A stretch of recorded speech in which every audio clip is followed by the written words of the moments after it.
हाँ जी दोस्तों, welcome back. Udayan दास, आज की कहानी का जो मेन कैरेक्टर है उसका नाम है उदयन दास।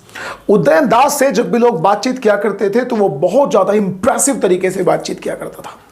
पागल बनाना, झूठ बोलना, लड़कियों से दोस्ती करना तो उसका शौक था। कुछ लोगों से बोलता था कि वो अमेरिका में जॉब करता है, कुछ लोगों से कहता था कि उसके अमेरिका में बिजनेस है, तो यहां तक कि उसने कई लोगों से अपने आप को डायमंड का कारोबारी भी बताया हुआ था। चलिए, लेकिन शायद उसकी जिंदगी का राज दबा का दबा ही रह जाता अगर एक लड़की उसके पास रहने के लिए ना आती तो।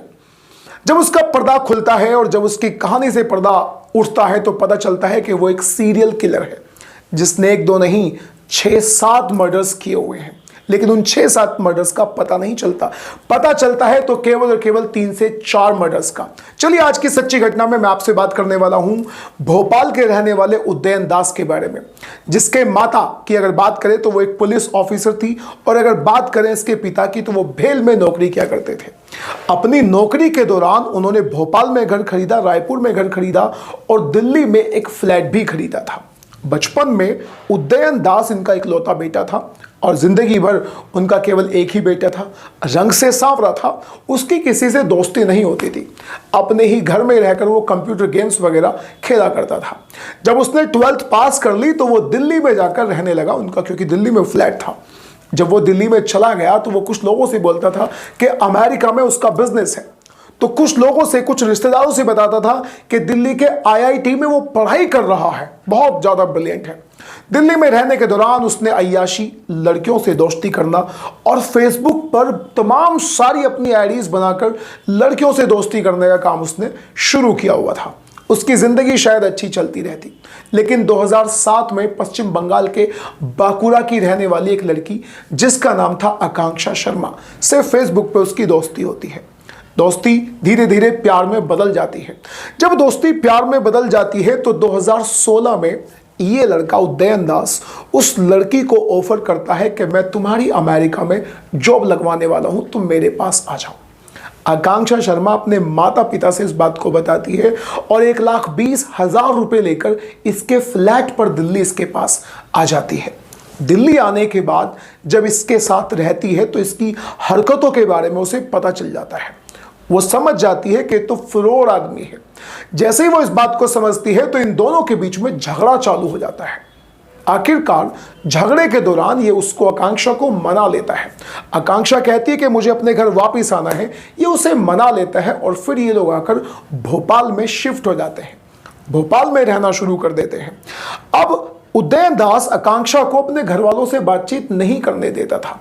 वो कहता था केवल और केवल अगर तुम बात करना चाहती हो तो तुम्हें मैसेज में ही बात करनी है, और वो मैसेज में बात किया भी करती थी अपने घर वालों से। अक्सर यही बताया करती थी कि वो अमेरिका में जॉब कर रही है। इस बात को सुनकर घर वाले भी उसके बहुत ज़्यादा खुश हो जाते हैं। लेकिन दोस्तों, यहाँ पर 14 जुलाई 2016 को जब वो लोग भोपाल में आकर शिफ्ट हो जाते हैं तो इनकी दोबारा से एक बार लड़ाई बसती है, और अगले दिन ही उदयन दास उस लड़की का तकिए से गला दबाकर उसे मार डालता है। उसे मार डालने के बाद वो उसके घर वालों से मैसेजेस में आकांक्षा बनकर ही बात किया करता था। यानी वो उनसे बताता था कि मेरी अमेरिका में जॉब है और मैं बहुत खुश हूं। इधर घर वाले भी बहुत खुश थे, लेकिन धीरे धीरे घर वालों को शक होने लगा था, क्योंकि वो कभी बात उनसे फोन पर नहीं किया करता था। अपनी गर्लफ्रेंड आकांक्षा शर्मा को मारने के बाद वो एक दिन पश्चिम बंगाल के बांकुरा में आकांक्षा के घर ही पहुंच जाता है। वहां पहुंचने के बाद आकांक्षा के माता पिता बहुत खुश होते हैं। आखिर उनकी बेटी का दोस्त जो आया था, वो दोस्त के लिए चाय बनाने की तैयारी करते हैं, लेकिन वो उदयन दास बोलता है कि चाय तो मैं ही बना दूंगा। लेकिन उसकी मां, आकांक्षा की मां नहीं मानती और उसे चाय बनाकर दे देती है। उसके बाद में उससे पूछा जाता है कि आकांक्षा कहां है, तो वो बताता है कि आकांक्षा अमेरिका में जॉब कर रही है, और कुछ सवालों में फंस भी जाता है। आकांक्षा के घर वालों को यहां पर शक हो जाता है और उदयन दास तो वहां से आ जाता है, लेकिन फिर वो पुलिस में जाकर, पश्चिम बंगाल में एक थाने में जाकर, बांकुरा के थाने में जाकर रिपोर्ट दर्ज करा देते हैं। रिपोर्ट दर्ज कराते हैं और वो नंबर भी देते हैं जिस नंबर से अक्सर आकांक्षा से मैसेजेस में बात हुआ करती थी। वो बात तो उदयन दास से ही होती थी। तो दोस्तों, जब पुलिस उस नंबर को ट्रेस करती है तो वो नंबर तो अमेरिका का निकलता ही नहीं है, वो नंबर निकलता है भोपाल का। नंबर ट्रेस करने के बाद पता चलता है कि उदयन दास नाम का एक लड़का इस नंबर को चला रहा है। उदयन दास को उठा लिया जाता है और दोस्तों जब उससे सख्ती से पूछताछ की जाती है, शुरुआत में तो बताता है कि हाँ आकांक्षा अमेरिका में जॉब कर रही है, सब बढ़िया, कोई दिक्कत नहीं है उसके साथ में। लेकिन जब सख्ती से पूछताछ की जाती है, कुछ सवालों के घेरे में वो फंस जाता है। फिर वो अपने पूरे राज उगल देता है और वो पुलिस को बताता है कि हाँ उसी ने आकांक्षा की हत्या करी है। हत्या का जो कारण था वो लड़ाई था। लेकिन उसके बाद जो वो चौंकाने वाला खुलासा करता है, उसे सुनने के बाद उस समय पर पुलिस बिल्कुल दंग रह गई थी। असल में लड़ाई होने के बाद उसने आकांक्षा का गला तकिए से दबा दिया। तकिए से गला दबाने के बाद वो बहुत शातिर था। उसके उसी घर में भोपाल में ही एक बॉक्स रखा हुआ था। उस बॉक्स में उसने उसकी लाश को रखा। वो बाहर गया, सीमेंट, रोड़ी, हथौड़ा और सारा सामान लेकर आया और घर में ही गड्ढा खोद कर उसकी लाश को दफना दिया और उसके ऊपर एक चबूतरा भी बनाया। उस चबूतरे के ऊपर टाइल्स लगा दी गई। टाइल्स लगाने के बाद अब वो उस चबूतरे पर ही रात को सोता था, वहीं पर बैठकर दारू पीता था और वहीं पर अय्याशी किया करता था। अब दोस्तों पुलिस यहीं पर नहीं रुकती, फिर पुलिस वहां जाती है भोपाल में उसी जगह पर। और जब उस चबूतरे को खोदा जाता है तो 7 से लेकर 8 घंटे तो उस चबूतरे को खोदने में ही लग गए थे। तो वहां पर आकांक्षा का कंकाल निकलता है। अब यहां पर बातचीत की जाती है उदयन दास से और उदयन दास से उसके घर वालों के बारे में पूछा जाता है।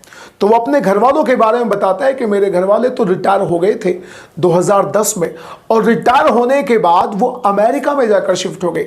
उससे पूछा जाता है कि अमेरिका का कौन सा मोहल्ला या अमेरिका का कौन सा शहर। जिस शहर और मोहल्ले को वो बताता है वो असल में मैच ही नहीं करते। अब दोस्तों यहां पर पुलिस को शक और भी ज्यादा गहरा जाता है। पुलिस सख्ती से पूछताछ करती है और बोलती है तुम्हारे माँ बाप कहाँ हैं। तो दोस्तों फिर से वो एक चौंकाने वाला खुलासा करता है। वो बताता है कि 2010 में एक दिन रायपुर में जब वो अपने घर पर अपने माँ बाप के साथ था तो बारिश हो रही थी।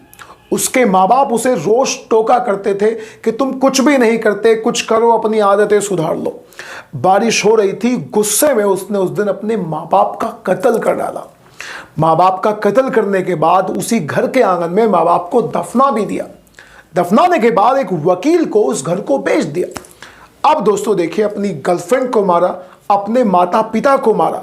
बाद में जाकर यानी उसके बताने पर जब वो रायपुर में अपने घर में लेकर पुलिस को जाता है और जिस जगह पर बताता है उस जगह को जब खोदा जाता है तो वहां से 2 कंकाल निकलते हैं। उनका डीएनए टेस्ट कराया जाता है तो वो उदयन दास के माता पिता ही थे। अब दोस्तों उस पर अब तक 3 हत्याएं यानी 3 हत्याओं का अपराध उसके ऊपर लग चुका था। यानी उसने 3 हत्याएं करी थी और वो आगे चौंकाने वाले खुलासे करता ही जाता है। अगर आपको याद हो तो पश्चिम बंगाल के बांकुरा में आकांक्षा के माँ बाप से मिलने वो गया था और वहां जाकर चाय बनाने की पेशकश भी उसने की थी। असल में उसका प्लान था कि चाय में बेहोशी की दवा मिलाकर उसके माता पिता को भी वहीं से मारकर आ जाए। अब दोस्तों अगर वो ऐसा कर देता तो वो और भी 2 मर्डर उसके नाम पर हो जाते। असल में उसने और भी कई लोगों का मर्डर किया हुआ है, लेकिन उनका जो खुलासा है वो नहीं कर पाया। बाद में 24 फरवरी 2017 को उसे उम्र कैद की सजा सुना दी गई। क्या कहेंगे आप इस तरह के लोगों के बारे में, इस तरह की मेंटलिटी के बारे में और इस तरह के लोगों से इंप्रेस्ड होने वाले लोगों के बारे में? जो कुछ भी आप कहना चाहते हैं अपनी राय कमेंट बॉक्स में जरूर दीजिएगा। अब हम मिलते हैं किसी अगली वीडियो में। Till then bye bye and take care.